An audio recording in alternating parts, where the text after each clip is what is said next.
Hello, me and W are here for my final video. He's very sleepy right now. So, why is it important that people see famous works of art?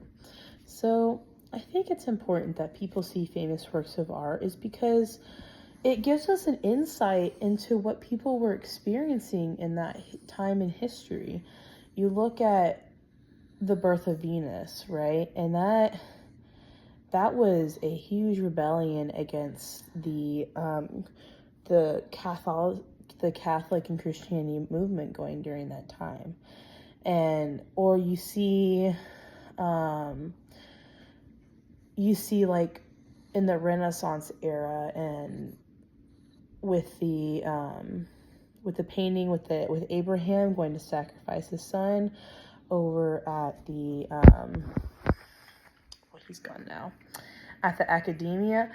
It looks beautiful, and it looks as if everything's going okay, but then you see Abraham about to kill one of his sons as a sacrifice. So it's just, you have all these different, and that painting was resembling that, oh, everything seems fine, but it's not really. So it's interesting and that's why it's so important, because of all of the history that these art pieces encapsulate, even if they may not purposely mean to do that. So that's why I think it's super important to see these famous works of art. And why is it important for me to see famous works of art? I think that piggybacks off of what I just mentioned.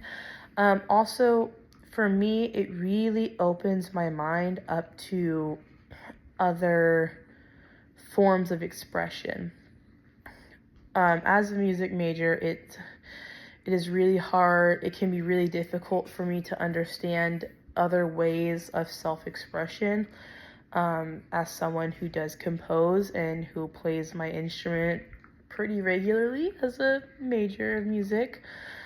So it's just a different way of viewing self-expression, because when I self-express, it's very auditory and it's very much through music, but it's just an interesting change of pace, and encapsulates more of the historical aspect when I'm seeing it. And I'm a huge history buff. I think history is fascinating, and I think it allows me to view other emotions that were going on during that artist's lifetime. And as someone who is an empath and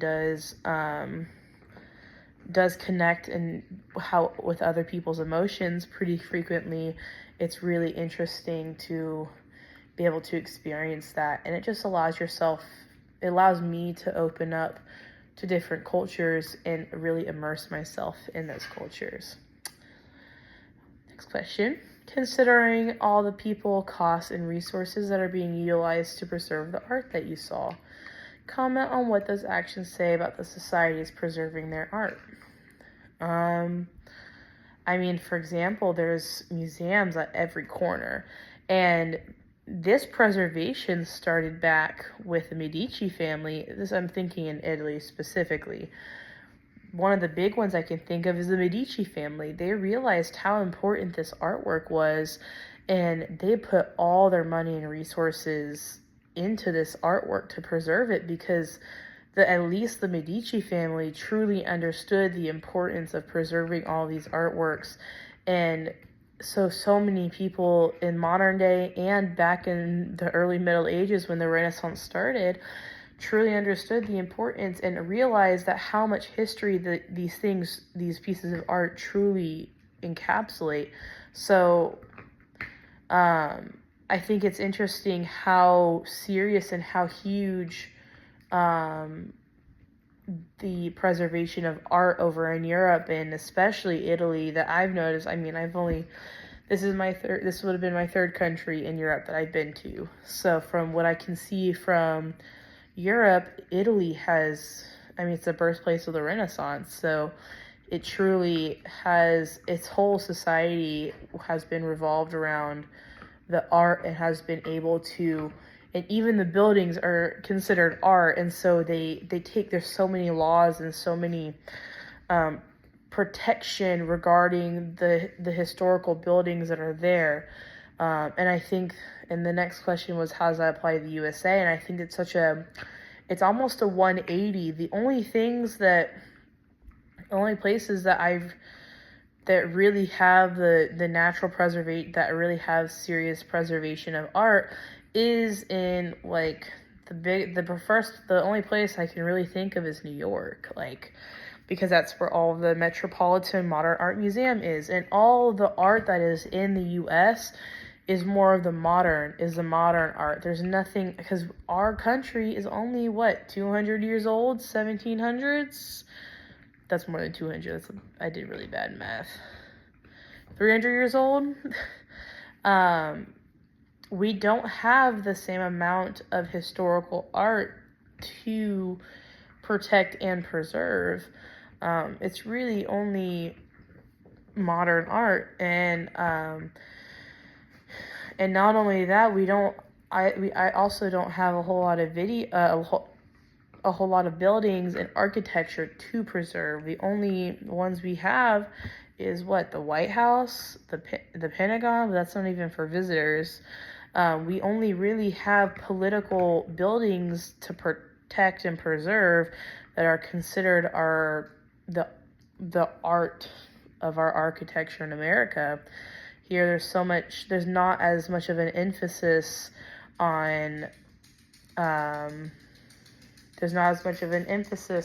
art, and I think part of that has to do with how individualistic our society is. Our society is such an individualism country where everyone has to own their own property and everyone has to own their own, whatever. It's not really a sense of community and sense of protection. And the huge thing that we protect over in the Americas is our natural parks. And, that can actually be considered art in its own, but it's really a natural art, not a human-made art. So while in Europe they have a more community society outlook, and they think they unify together to protect their art, in America we don't really have the same amount of history to protect, and it's a much more of natural park preservation, and we don't have the same kind of architecture that they feel the need to protect, and individualism is a huge thing rather than community. As well as America is more focused on the economical side of things. What do you think about people risking their lives during World War II for some of the art we witnessed? I think it's fascinating. I think that, through all of the grim and through all of the absolute destruction that World War II caused, and the amount of chaos and pain and suffering that all these people went through, they still felt the need to still protect these pieces of art, and they risked, like you said, like the question says, they risked their lives to just protect these oil paintings and, what have you. And I think it's fascinating that that's where their mind went.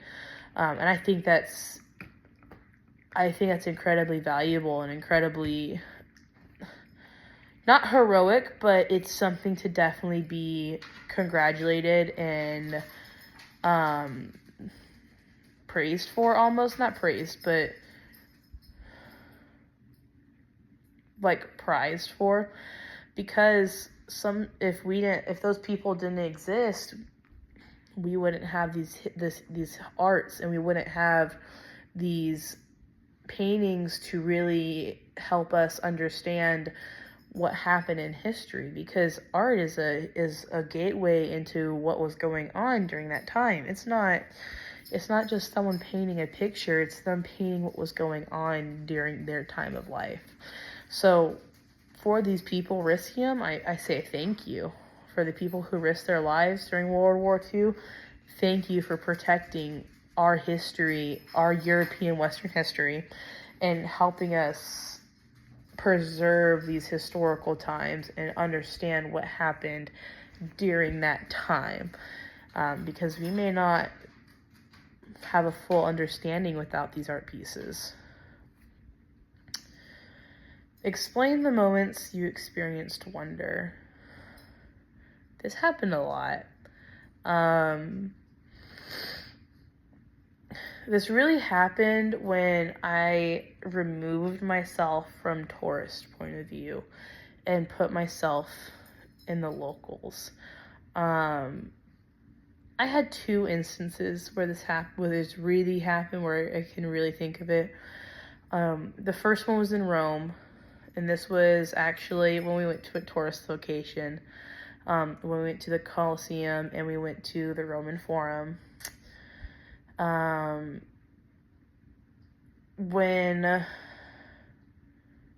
sorry, this was 3 moments. So that was the first one, and the Colosseum, I really couldn't take myself out of tourist mode just because of where we were. I mean, it was the Colosseum, one of the 7 wonders of the modern world. It was incredible. I went twice. But when I went to the Roman Forum, and Dr. Davidson talked about some things, like some historical things about like the Virgin Gardens, and after y'all guys let us go, I was just walking there, and I put myself back into, like, as if my interpretation of ancient Rome. And all of the people, like all the tourists, like kind of just turned into whoever would have been there during that time, and like the buildings back up, and I was just like, wow, this is how people truly live during this time. And what was cool was, like, in the rocks, you can see where the carts and the wheels created an indent into the pathway, into the rocks, and like you were able to put yourself as if it was a hustling and bustling area, and you had the gardens and you had all this, and that was incredible. The other one was when I went to the Capuchin Crypt in Rome. That one was kind of a side quest we did, and the first part was just a museum. And I was like, okay, that's cool.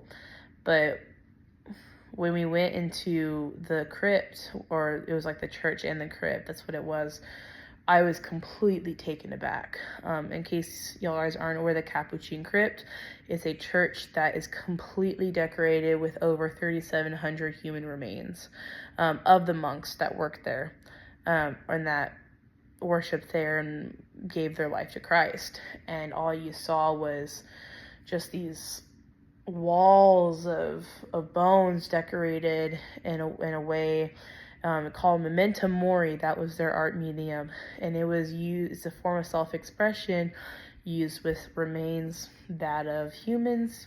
And it's not meant to be a dark or creepy kind of way. It's actually meant in a solemn way. And these people, they lived the simple way. They gave up everything and preferred to live in poverty in the simple way.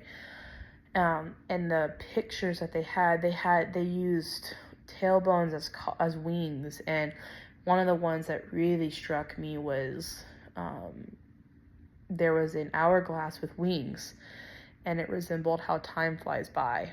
And I, like, this whole time, I just, like, it took my breath away just walking in and through. It was absolutely incredible. And I was just like, wow, this is real. These people, there's so many souls in here that have lived through it. It still takes my breath away thinking about it. And that was really when I experienced wonder in Rome. And then one was a lot more level, but it was more of a wonder, like, wow, this is actually happening, was in Florence. This was, 9:30 at night. Me and 2 others were walking, and we found ourselves at, like, this really big area in front of this massive church, right? Looked similar to the Duomo. It definitely wasn't, I don't think, but it was very close, because I didn't see the baptistry or anything. I think it was something close to something that the Medici family probably funded. I'm not sure.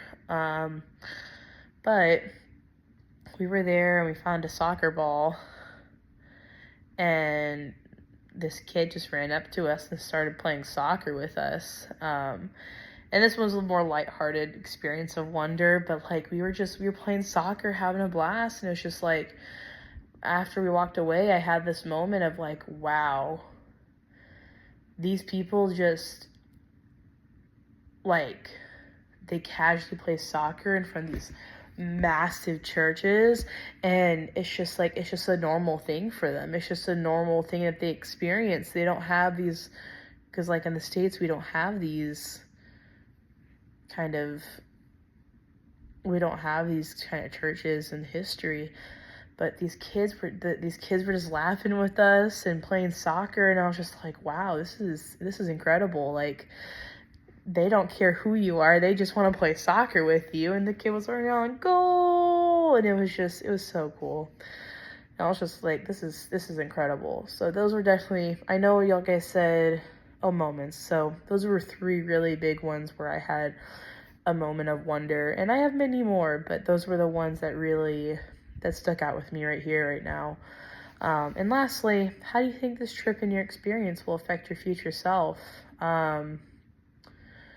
Obviously, I mean, I don't know if it's obvious, but definitely for the better. It's made me realize that I don't need to do every touristy thing, and rather, I don't want to do everything touristy. The places where I found the most joy and the most excitement were those when I just started walking around the cities and then just kind of seeing where it took me. That is when I really that's when I had my favorite moments. That's when I had the soccer kid. That's when I had the Capuchin crypt. Like, I don't need to have every single part of my itinerary planned out to be able to have the most memorable experiences. I understand now that trying to understand how the locals live their life, like when I was talking to the nuns over at our Coventry, and when I was going around town meeting new people, that is when I really like felt the most immersed and the most like, wow, I'm truly in Italy, or I'm truly in Vienna, when I actually got to talk with the people and understand what their life was like, and they would recommend me all these things and tell me, hey, you should go check this out, like this is something crazy and no one ever goes there. And those would honestly be the most memorable and beautiful places I've ever been, rather than just the touristy things. So how will this affect my future self? Honestly, it truly validated what I want out of traveling, and that is to become one of the locals while I'm there. Like, yes, every now and then I will go visit a tourist place if I am there, but where I really strive and where I really thrive in the environment is when I become one of them, and when I become one with the people.